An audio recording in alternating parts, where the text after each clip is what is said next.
बच्चों, welcome to Harsh public school Gurugram YouTube channels. तो कैसे हैं आप लोग? आई होप आप लोग बहुत अच्छे होंगे और बहुत अच्छे से तैयारी चल रहा होगा। तो लास्ट लेक्चर जो था एक्सरसाइज 9.1 मैंने आपको कंप्लीट, इसमें मैंने आपको समझाया था कि कैसे रेक्टेंगल का एरिया निकालते हैं, कैसे स्क्वायर का एरिया निकालते हैं, उनके फॉर्मूलेज को भी हमने आपको डिस्कस किया था। और यूनिट ऑफ जो एरिया है वो जो सबसे इम्पोर्टेंट पार्ट था वो भी मैंने आपके साथ। अगर आपको इसमें प्रॉब्लम है तो चैनल पे विजिट करके प्लेलिस्ट सेक्शन में चेकआउट कर सकते हैं, इंटायर वीडियोस आपको मिल जाएगा।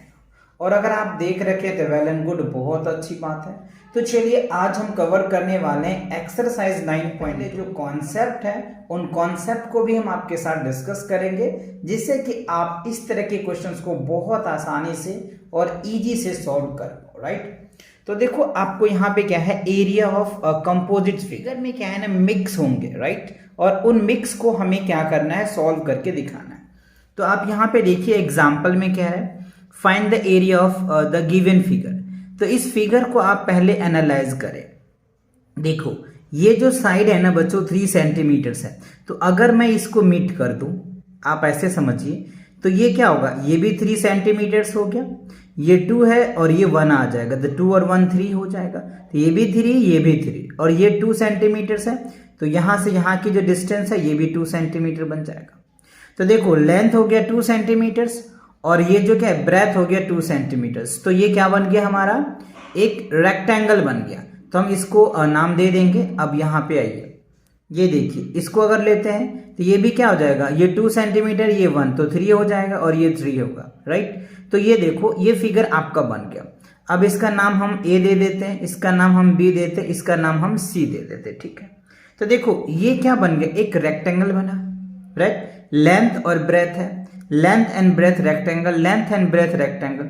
तो इस फिगर को यहाँ पे आपको अरेंज करके दिखाए, ये डॉट डॉट लाइन से, जैसे मैंने आपको यहाँ बना के दिखाया है ना। तो ये 2 सेंटीमीटर है ना, रेक्टेंगल का अपोजिट साइड इक्वल होता है, ये मैंने आपको इससे पहले वाले लेक्चर में कंप्लीट करवाया था। तो अब देखिए पहले ए का निकाल लेंगे, फिर बी का निकालेंगे, फिर सी का निकालेंगे और तीनों को ऐड कर देंगे। राइट, जब ऐड करेंगे दैट इज कॉल्ड कंपोजिट, उसी को बोलते हैं कंपोजिट। यानी एक से ज्यादा एरियाज होंगे ना, उसको हम कंपोजिट बोलते हैं। एक या एक से ज्यादा कह लीजिए आप, उसको हम कंपोजिट बोलते थे। इसीलिए यहाँ पे लिखा गया है एरिया ऑफ कंपोजिट फिगर, मतलब अलग अलग फिगर का एरिया निकालना है। ठीक है, तो देखो ए का निकालेंगे तो ऐसे लिख सकते हैं, area of the given figure, area of A plus area of B और एरिया ऑफ सी, तीनों को ऐड करेंगे तो इस फिगर का एरिया निकल के आ जाएगा। तो एरिया ऑफ ए, लेंथ है 3 सेंटीमीटर, ब्रेथ है 2 सेंटीमीटर, तो area equals to length into breadth होता है। तो 3 सेंटीमीटर इंटू 2 सेंटीमीटर, तो 3 2 जा 6 और सेंटीमीटर सेंटीमीटर स्क्वायर सेंटीमीटर आ जाएगा, तो 6 स्क्वायर सेंटीमीटर आ गया। बी पार्ट में देखें, लेंथ ये हो जाएगा, ब्रेथ ये हो जाएगा। तो लेंथ है 2 सेंटीमीटर, ब्रेथ है 1 सेंटीमीटर, तो एरिया क्या होगा, लेंथ इंटू ब्रेथ। तो 2 को 1 से मल्टीप्लाई करोगे तो 2 और centimetre into centimetre square centimetre, तो 2 स्क्वायर सेंटीमीटर आ जाएगा। सी पार्ट में देखिए, लेंथ हो जाएगा 3 और ब्रेथ हो जाएगा 2। ठीक है, तो लेंथ हो गया 3, ब्रेथ हो गया 2, तो एरिया एल इंटू बी होता है। तो 3 2 जा 6 और सेंटीमीटर सेंटीमीटर स्क्वायर सेंटीमीटर। अच्छा, अब देखो ए निकल के आ गया, बी निकल के आ गया, सी निकल के आ गया। तो ए की वैल्यू, बी की वैल्यू, सी की वैल्यू यहाँ पे पुट किया है। ए की वैल्यू, बी की वैल्यू और सी की वैल्यू, तीनों को ऐड कर दो तो 6 2 जा 12 और 2 14, तो 14 स्क्वायर सेंटीमीटर आ गया। So the area of given figure is 14 square centimetre. इसका मतलब क्या हुआ, ये जो कंपोजिट फिगर्स है, इस फिगर का जो एरिया निकल के आया, या फिर आप ऐसे कह सकते हैं ये जो कलर्ड पार्ट है ना, इस कलर पार्ट का जो एरिया है वो 14 स्क्वायर सेंटीमीटर है। ठीक है, इसका एरिया आया। तो आई होप ये बात आपको क्लियर हुआ। अब देखो इसी के बेस पे बच्चों आपको क्वेश्चन दिया हुआ है एक्सरसाइज 9.2 में। देखो find the area of the each figure, हर एक फिगर का एरिया निकालना। तो देखो ये फर्स्ट क्वेश्चन में ये जो लेंथ दे रखा है 4 सेंटीमीटर, ये देखो, तो पहले हमने इस हिसाब से इसको खींच दिया। ये देखो हमने इस तरह से लाइन खींच दी। तो ये 4 है तो ये भी 4 हो जाएगा, और ये 1, तो ये 4 है ये 1 है, तो ये क्या बनेगा, रेक्टेंगल बन जाएगा। ठीक है, अब आप देखो यहाँ पे, तो ये 3 है तो इवन ये 4 हो जाएगा, क्योंकि ये 4 है ये भी 4 होगा। ठीक है, तो ये भी एक रेक्टेंगल बन गया और ये भी एक रेक्टेंगल बना, तो ए बी सी 3 रेक्टेंगल इसमें भी बन गया। तो देखो आपको क्या करना है, इनका प्रॉपर स्टेप वाइज सॉल्व करना है ना। प्रॉपर स्टेप वाइज सॉल्व करोगे ना तो आपको कोई प्रॉब्लम नहीं आएगा बच्चों। तो देखो मैंने रेक्टेंगल ए लिखा, तो लेंथ दे रखा है 4 सेंटीमीटर्स, ब्रेथ दे रखा है 1 सेंटीमीटर, तो एरिया क्या होता है, लेंथ इंटू ब्रेथ, तो 4 इंटू 1 4 सेंटीमीटर स्क्वायर, या फिर इसको आप ऐसे लिख सकते हो 4 स्क्वायर सेंटीमीटर लिख सकते हो, है ना। मैंने दोनों तरीका लिखा है, आप कोई एक तरीका लिखना, है ना।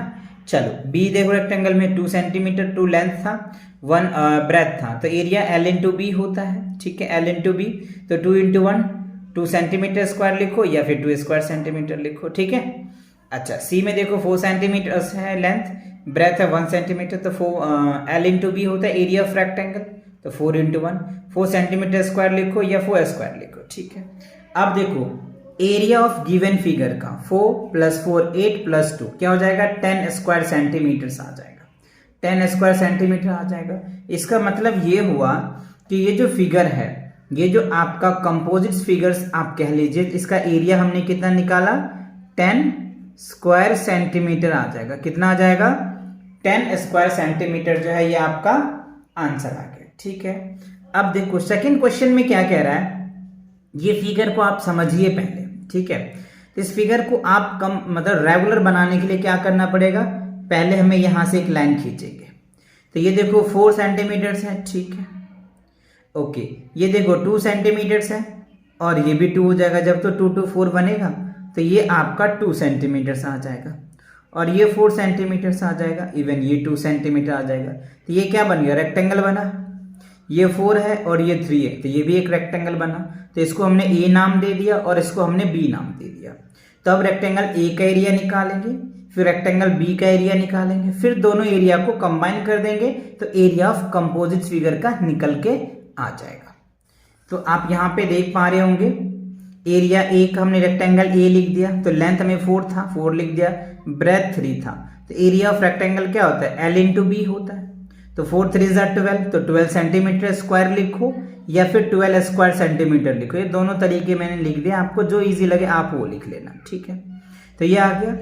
अब देखो रेक्टेंगल बी की बात करें तो लेंथ 4 है और ब्रेथ जो है 2 है, तो area of rectangle L into B होता है, तो 4 इंटू 2 8 सेंटीमीटर स्क्वायर या फिर 8 स्क्वायर सेंटीमीटर्स आप लिखो। ठीक है, अब आप देखो मैंने यहाँ पे लिखा एरिया ऑफ गिवन फिगर, तो दिस प्लस दिस हो जाएगा, यहाँ पे लिखेंगे 12 + 8 क्या हो जाएगा, 20 स्क्वायर सेंटीमीटर्स।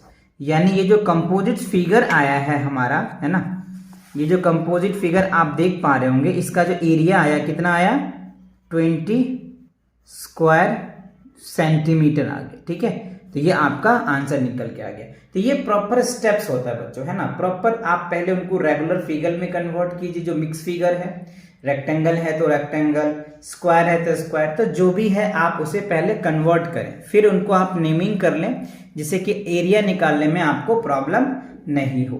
अब देखो हमने इसको किया है, तो ये एक प्रॉपर फिगर बन रहा है।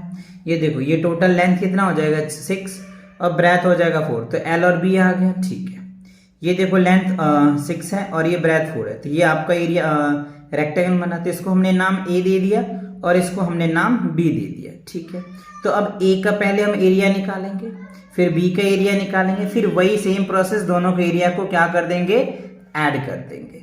तो आप यहाँ पे देख पा रहे होंगे मैंने सॉल्व कर लिया है, जिससे कि आपको कम समय में हम ज़्यादा से ज़्यादा क्वेश्चन को प्रैक्टिस करा पाएँ और आपको अच्छे से समझ में भी आ जाए। सो देखो रेक्टेंगल ए लिख दिया मैंने, length of 6 centimetre, breadth 4 centimetre, तो एरिया ऑफ रेक्टेंगल क्या होता है, लेंथ इंटू ब्रेथ, तो 6 4 जा 24, तो 24 सेंटीमीटर स्क्वायर है, या फिर आप ऐसे लिख सकते हैं। ठीक है, अब रेक्टेंगल बी में आइए, लेंथ 6 सेंटीमीटर था, ब्रेथ 4 सेंटीमीटर था, तो एरिया ऑफ रेक्टेंगल क्या होता है, लेंथ इंटू ब्रेथ, तो 6 इंटू 4 24 सेंटीमीटर स्क्वायर, या फिर आप ऐसे लिखें। अब एरिया ऑफ गिवन फिगर, तो क्या होगा, दिस प्लस दिस हो जाएगा, तो 24 + 24 क्या होगा, 48 स्क्वायर सेंटीमीटर। ठीक है, तो ये आपका क्या निकल के आ जाएगा, थर्ड पार्ट का आंसर निकल के आ जाएगा 48 स्क्वायर सेंटीमीटर्स। ठीक है, अच्छा अब आइए क्वेश्चन नंबर फोर्थ पार्ट पे। फोर्थ पे देखो, रेगुलर पहले फिगर बनाओ, तो यहां से हम एक लाइन ड्रॉ कर देते। ठीक है, तो अब आप यहाँ पे देखो, ये हमें 5 मिल गया और ये हमें 2 मिल गया। ठीक है, तो लेंथ और ब्रेथ मिल गया, तो ये हमारा रेक्टेंगल बन गया। अब देखो ये 6 है, इवन ये भी 6 है और ये भी 6 होगा, क्योंकि ये 6 है तो ये भी 6 होगा, तो सभी साइड इक्वल है। इसका मतलब ये क्या बन गया, स्क्वायर बन गया। क्या बन गया, स्क्वायर। यानी अगर लेंथ सबका सेम आता है ना, लेंथ सबका सेम आता है तो उसको हम स्क्वायर बोलते हैं, है ना। ऑल साइड इक्वल होता है तो स्क्वायर हो जाता है। ठीक है ना, तो ये हमारा स्क्वायर बन गया और ये क्या बन गया, हमारा रेक्टेंगल बना। तो पहले हम ए का एरिया निकालेंगे, फिर बी का एरिया निकालेंगे, दोनों एरिया को कंबाइन कर देंगे और कंबाइन करने के बाद हमारा रिजल्ट आ जाएगा। चलिए तो हम देखते हैं, हमने इसको क्या दिया है, नाम दे दिया है रेक्टेंगल्स, ए ले लिया हमने। ठीक है, तो लेंथ 5 सेंटीमीटर था, ब्रेथ 2 सेंटीमीटर था, तो area of rectangle L into B होता है, तो 5 2 10, तो 10 सेंटीमीटर स्क्वायर, ये आप ऐसे लिखें। अब यहाँ पे देखो, हमने इसको रेक्टेंगल बी कह दिया, क्योंकि मुझे तो पता नहीं था कि सब साइड इक्वल्स है। अगर सब साइड इक्वल होगा तो आप इसको स्क्वायर भी कह सकते हो, है ना, स्क्वायर भी लिख सकते हो, कोई बात नहीं, क्योंकि रेक्टेंगल का ही पार्ट एक स्क्वायर है। अगर सब साइड बराबर हो जाता है तो मैं स्क्वायर बोल देते हैं। ठीक है, तो आप स्क्वायर भी बोल सकते हो या रेक्टेंगल भी बोल सकते हो, इससे कोई फर्क आपके आंसर पे नहीं पड़ने वाला। ठीक है, तो लेंथ हो जाएगा 6 सेंटीमीटर, ब्रेथ हो जाएगा 6 सेंटीमीटर, तो आपको यहाँ पे ब्रेथ भी लिखना पड़ेगा, है ना, तो मैंने ये लिख दिया 6 सेंटीमीटर। ठीक है, अब देखो दोनों साइड इक्वल्स हो जाएगा, तो एरिया ऑफ साइड हमने ये लिखा है, स्क्वायर वाला फॉर्मूला से साइड इंटू साइड होता है, क्योंकि रेक्टेंगल से तो अभी हमने आपको करवाया ही है, बट ये लिख दिया हमने साइड इंटू साइड लिख दिया। ठीक है, तो 6 इंटू 6 36 सेंटीमीटर स्क्वायर, या फिर आप ऐसे लिख सकते हैं। ठीक है, अब एरिया ऑफ गिवन फिगर, तो दिस प्लस दिस हो जाएगा, तो 10 प्लस 36 क्या हो जाएगा, 46 स्क्वायर सेंटीमीटर आ जाएगा। ठीक है, तो एरिया आपका क्या निकल के आ जाएगा, 46 स्क्वायर सेंटीमीटर आ जाएगा। ठीक है, तो ये जो कंपोजिट फिगर्स था, इस कंपोजिट फिगर को आप अच्छे से समझ में आ गया। आप सबसे पहले इनको रेगुलर में कन्वर्ट करें। अगर ऐसे फिगर आता है ना बच्चों, तो आप इन्हें क्या करें, पहले रेगुलर में कन्वर्ट करें, जो रेगुलर आपको पता हो। जैसे मान ली स्क्वायर आपको पता है, रेक्टेंगल पता है, ट्रायंगल आगे जाके मैं बताऊंगा, तो ऐसे फिगर अगर मिक्स में आता है तो ट्रायंगल भी देखने को मिल सकता है। फिर आप सभी का एरिया निकालें, फिर उन एरिया को कंबाइन कर दें और कंबाइन करके आप अपने कंपोजिट फिगर का एरिया आसानी से निकाल सकते हैं। तो आई होप आपको ये जो कॉन्सेप्ट्स थे और ये क्वेश्चन थे, ये सभी क्वेश्चन आपको अच्छे से समझ में आ गया होगा। तो नेक्स्ट क्वेश्चन के लिए मिलेंगे नेक्स्ट वीडियो में, तब तक के लिए टेक केयर एंड तो लाइक मारो, और अगर तुम लोग नए हो तो सब्सक्राइब करो। वो जो लाल वाला बटन है उस पर फूट फेंक के मारो या फिर मोमबत्ती, मुझे नहीं पता, बस क्लिक हो जाना चाहिए। अब मैं भी जा रहा हूं, मुझे पैसों के पीछे भागना है। बाय।